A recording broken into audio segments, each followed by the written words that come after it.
یہ جو باتیں آپ فرماتے ہیں تو ایک عام انسان اس کے لیے کوشش کیوں نہیں کرتا؟ اور اگر کوشش کرے تو کیا کامیاب ہو سکتا ہے؟ عام آدمی کے لیے خاص بات نہیں کرنی چاہیے، اس کے لیے یہ عام فہم بات ہے کہ اے مرد حقیقت آگاہ، تو اپنی عبادتیں کرتا جا اور اپنی زندگی گزارتا جا۔ آنے والے دور کی تجھے کیا فکر ہے؟ تو صرف جانے والے حالات کا جائزہ لے، اسے کیا ضرورت پڑی ہے کہ دقت میں پڑے؟ وہ تو کہتا ہے کہ جب حشر کا دن آئے گا اس وقت دیکھا جائے گا۔ تو یہ عام آدمی کی کیفیت ہے جو کہ دنیا کے اندر ایک کیفیت کے حالات کو متوازن رکھتے ہیں، بیلنس رکھتے ہیں کہ عبادت، اطاعت اور فکر کریں، اور کچھ لوگ ہوتے ہیں جو وارفتہ ہو جاتے ہیں۔ ایسے لوگوں کے لیے سوز دل پروانہ اور ہے، مغز اور ہے۔ مغز کہتا ہے کہ پروانہ جو ہے وہ پاگل ہے کیونکہ شمع کے پاس خودکشی کرنے چلا گیا۔ پروانے کا یہی راز ہے اور اس کی یہی منفعت ہے کہ قربان ہو جائے۔ اب یہ راز کی بات دوسرے انسان کو پتہ نہیں چلتی کہ یہ کیا ہے۔ جس طرح عشق کی جو بات ہے تو یہ کسی کو سمجھانے والی بات نہیں ہے، مگر جن کو عشق ہے ان کے لیے تو یہ بڑی بات ہے۔ تو یہ ہر آدمی کو سمجھانے والی بات ہی نہیں ہے، کیونکہ عشق والے سے اگر کوئی یہ کہے کہ تم تو پاگل ہو گئے ہو، تو وہ کہے گا کہ پاگل تو آپ ہو گئے ہو کہ جن کو محبت ہی نہیں ہے۔ تو یہ عام آدمی کی بات نہیں ہے، اس لیے عام آدمی کو یہ سکھاتے بھی نہیں ہیں، کیونکہ یہ خاص لوگوں کی بات ہے۔ اس طرح کا خاص آدمی کیا ہوتا ہے؟ جو لذت شوق سے بھرا ہوا ہو اور جو لذت شوق سے بانصیب ہو، جبکہ پیسے گننے والا جو ہے ایک نہ مانے بانیاں، پیسے گن گن سوئے۔ پیسے گننے والے کی اور کہانی ہے اور یہ جو محبت کے ماننے والے ہیں ان کی کہانی اور ہے۔ تو بزرگ یہ بتایا کرتے تھے کہ پیسے گننے والے بنیا کو کبھی نصیحت نہ کرنا، بلکہ یہاں تک فرماتے تھے کہ اس بانیہ سے بچ۔ محبت والے کا پیغام اور ہے، عشق والے کا پیغام اور ہے، اور جو شخص دل والا نہ ہو اس کے دماغ سے آپ نے کیا لینا ہے؟ سر کچھ لوگ وصیت کرتے ہیں کہ مرنے کے بعد میری آنکھیں عطیہ کر دیں۔ میں نے پہلے بھی آپ کو یہ جواب دیا تھا کہ آپ مہربانی کرو آنکھوں کا تحفہ نہ دو۔ سر میری نظر تو کمزور ہو گئی ہے، اب کیا کسی کو دینی ہے؟ میرا مطلب ہے ایسا کرنا کیسا ہے؟ یہ سوال مجھ سے کسی نے پہلے بھی کیا تھا اور آپ نے پہلے ہی فرمایا تھا کہ جو جیسے جائے گا ویسے ہی اٹھے گا۔ میرا کہنے کا مطلب یہ ہے کہ جو شخص آنکھیں یہاں چھوڑ گیا وہ کیسے اٹھے گا؟ آنکھیں عطیہ کرنے کی بات کو میں سمجھنے سے قاصر ہوں۔ کاغا سب تن کھائیو، کھائیو چن چن ماس، دو نینن مت کھائیو، کیا ملن کی آس۔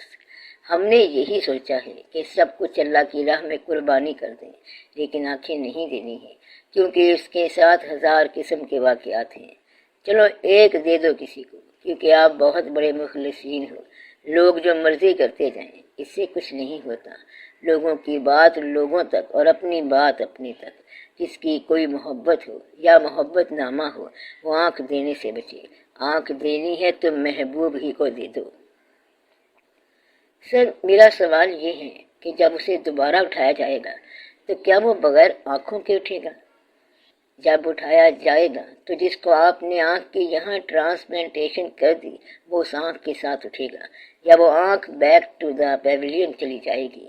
وہ آنکھ وہیں جائے گی جہاں آپ دے آئے ہو۔ یہ اللہ کے کام ہے۔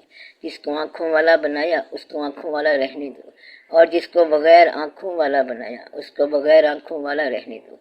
آپ بس دعا کرو، یا اللہ تیرے کون سے خزانے کم ہیں، تو اس کو بھی آنکھیں دے دے۔ یہ نہ کرو کہ اپنا چہرہ اتار کر اس کو دے دو۔ اپنے چہرے کا آپ ہی احترام کرو۔ اس کے چہرے کے لیے بھی دعا کرو کہ اسے بھی کوئی چاہنے والا مل جائے۔ اب یہ نہیں ہے کہ اپنی آنکھیں اتار کے دے دو، یہ اور مضامین ہیں، ان کو اپنے تک رہنے دو۔ اپنے چاہنے والے اپنے تک رہنے دو، اپنے چہرے اپنے تک رہنے دو، اپنے دل اپنے تک رہنے دو، اپنی آنکھیں اپنے تک رہنے دو۔ ہاں، ماں اپنے بچے کو دے سکتی ہے، ایک آنکھ نہیں 4 آنکھیں دے سکتی ہے، یہ الگ بات ہے۔ وہ تو آنکھیں ہے ہی بچے اولاد، یہ اور ہی کہانی ہے، یہ بھی محبت کی کہانی ہے۔ یہ ہو سکتا ہے خیرات زندگی میں کرو، آپ یہ خیرات کرو۔ بہتر آدمی، اچھا آدمی وہ ہے جو یہ کہے کہ میرے مرنے کے بعد ساری دولت غریبوں کو دے دو۔ جو شخص دولت نہیں دیتا، آنکھیں دیتا ہے، اس کا کیا کیا جائے؟ یہ وصیت کر دیا کرو، ہمارے وصال کے بعد ہماری تمام دولت بینکوں میں رہنے دو۔ ایسا نہیں کریں گے نا؟ جو دولت دے سکتا ہے وہ آنکھ دے، دولت دیتے نہیں ہو اور آنکھوں کی قدر کرتے ہو۔ سر، اگر وہ دولت غریبوں کو دے بھی تو بچے قبر پر فاتحہ پڑھنے نہیں جائیں گے۔ آنکھیں آنے والوں کا انتظار کرتی ہیں اور جانے والوں کا مشاہدہ کرتی ہیں، یہ بات یاد رکھنا، اور آپ آنکھیں آگے لے کر جاؤ۔ آگے جا کر دیدار کرنا ہے اور ان کا انتظار کرو، پیچھے آنے والوں کا انتظار کرو۔ آنکھیں مہربانی کے ساتھ رہنے دو، یہ ہماری آپ کو نصیحت ہے۔ اپنی آنکھوں سے خود ہی اپنے جلوے دیکھو۔ مولوی صاحب فتوے دیتے ہیں تو دینے دو، ہم پھر بھی کہیں گے کہ آنکھیں نہ دو۔ کیا کہا؟ آنکھیں نہیں دینی ہیں، اور کچھ ہو نہ ہو آنکھوں کو اپنے پاس رکھنا۔ کمزور ہو گئی ہیں تب بھی اپنے پاس رکھیں۔ آنکھیں دوبارہ کس طرح ملنی ہیں؟ زندگی کو چلنے دو، اس کے فضل سے جیسے زندگی چل رہی ہے ٹھیک چل رہی ہے۔ سر، تقویٰ کے بارے میں ارشاد فرمائیں۔ اللہ تعالیٰ نے قرآن پاک کے شروع ہی میں تقویٰ کے بارے میں فرمایا ہے، ذالک الکتاب لا ریب فیہ ھدی للمتقین الذین یؤمنون بالغیب ویقیمون الصلاۃ ومما رزقناہم ینفقون، یعنی ان لوگوں کے لیے یہ کتاب ہدایت ہے جن کے پاس تقویٰ ہے۔ تقویٰ یہ ہوتا ہے کہ انسان غیب پر ایمان لائے۔ غیب کا معنی یہ ہے کہ اگر اللہ نظر آئے تو ماننا، اور اللہ نہ نظر آئے تب بھی ماننا۔ ماننا ہم نے ضرور ہے، جس طرح اس وقت ہمیں باہر کی دنیا نظر نہیں آ رہی لیکن ہم مان رہے ہیں، یعنی سڑک نظر نہیں آ رہی لیکن ہم مانتے ہیں کہ باہر سڑک ہے، ٹریفک ہے اور باہر آسمان ہے۔ یہ سب یہاں سے نظر نہیں آتے لیکن ہم مان رہے ہیں۔ اگر اس کو مانتے ہیں تو اللہ کو کیوں نہیں مانتے؟ تو جس نے اللہ کو مانا ہے وہ کیا کرے؟ وہ نماز قائم کرے، اور اللہ نے جو رزق دیا اس رزق کو اللہ کی راہ میں خرچ کرے۔ رزق کو اللہ کی راہ میں خرچ کرنے کی تمنا تقویٰ ہے۔ اور والذین یؤمنون بما انزل الیک وما انزل من قبلک، اور تقویٰ یہ ہے کہ جو کتاب حضور پاک صلی اللہ علیہ وآلہ وسلم پر نازل ہوئی ہے اس پر ایمان ہو، اور قرآن پاک سے پہلے جو کچھ نازل ہوا اس پر بھی ایمان ہو۔ وبالآخرات ہم یوقنون، اور تقویٰ یہ ہے کہ آخرت پر یقین ہو۔ آخرت کا معنی یہ ہے کہ اس دنیا کے بعد ایک اور دنیا کے سفر پر روانہ ہونا ہے۔ اولئک علی ھدی من ربہم واولئک ھم المفلحون، تقویٰ والے یہ لوگ ہدایت پر ہیں، اللہ نے ان کو ہدایت دی ہے اور یہی فلاح پانے والے لوگ ہیں۔ تو تقویٰ فلاح پا جانے کا نام ہے، اور یہ فلاح اللہ کے بتائے ہوئے راستے پر چلنے کا نام ہے۔ تو تقویٰ والے یہ لوگ ایسے ہیں جن کو قرآن پاک سے ہدایت ملتی ہے۔ گویا کہ اگر قرآن پاک سے ہدایت لینی ہے تو تقویٰ بنیادی شرط ہے۔ تقویٰ کا مطلب ہے کہ میں سے تو زیادہ اہم ہو۔ جب آپ اپنے آپ سے زیادہ دوسروں کے لیے فائدہ مند ہو گئے تو پھر تقویٰ والے ہیں، یعنی صاحبان تقویٰ ہیں۔ اور جو شخص اپنی ذات کے بارے میں سوچنے والا ہے وہ صاحب تقویٰ نہیں ہو سکتا۔ جب میں اور تو کے درمیان فیصلہ کرنا پڑ جائے تو تو کو زیادہ اہمیت ہو، پھر آپ تقویٰ میں داخل ہو جائیں گے۔ تقویٰ کا مقصد اپنے آپ کو مخیر بنانا، مخلص بنانا اور مفید بنانا ہے۔ مخیر کا معنی یہ ہے کہ مال سے دوسروں کی مدد کرو۔ مخلص کا معنی یہ ہے کہ جس کے ساتھ دل لگاؤ صرف اس کے ساتھ دل لگاؤ۔ آپ مفید کب ہو جائیں گے؟ جب کسی کی زندگی میں آپ کے دم سے آرام آ جائے اور آپ کی وجہ سے کسی کے دکھ کم ہو جائیں اور دکھ دور ہو جائیں، یعنی کسی کے دکھ میں آپ اس طرح شامل ہو جاؤ کہ دکھ سکھ میں بدل جائیں۔ صاحب تقویٰ ہونا بڑا نصیب ہوتا ہے۔ اگر ایک شخص صاحب تقویٰ ہو تو اس کی وجہ سے ایک بستی ساری کی ساری غرق ہونے سے بچ سکتی ہے۔ آپ لوگ صاحب تقویٰ بن جاؤ۔ آپ اپنے آپ پر راضی رہو۔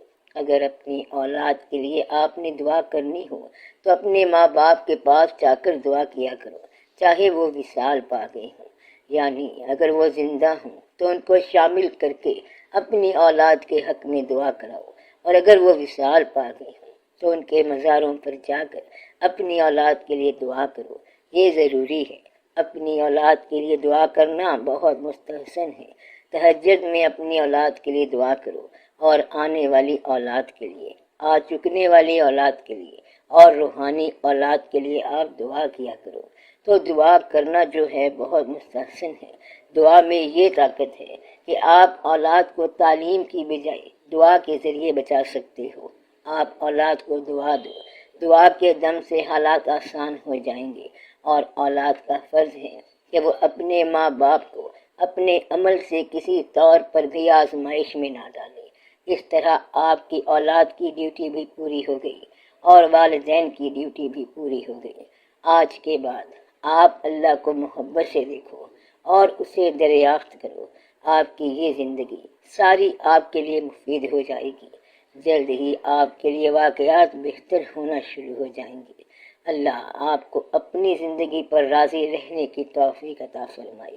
اللہ تعالیٰ آپ کو ایک دوسرے کے ساتھ وفا کی توفیق عطا فرمائے۔ اللہ تعالیٰ آپ کو آنے والی خوشیاں مبارک کرے۔ سب کو سلام۔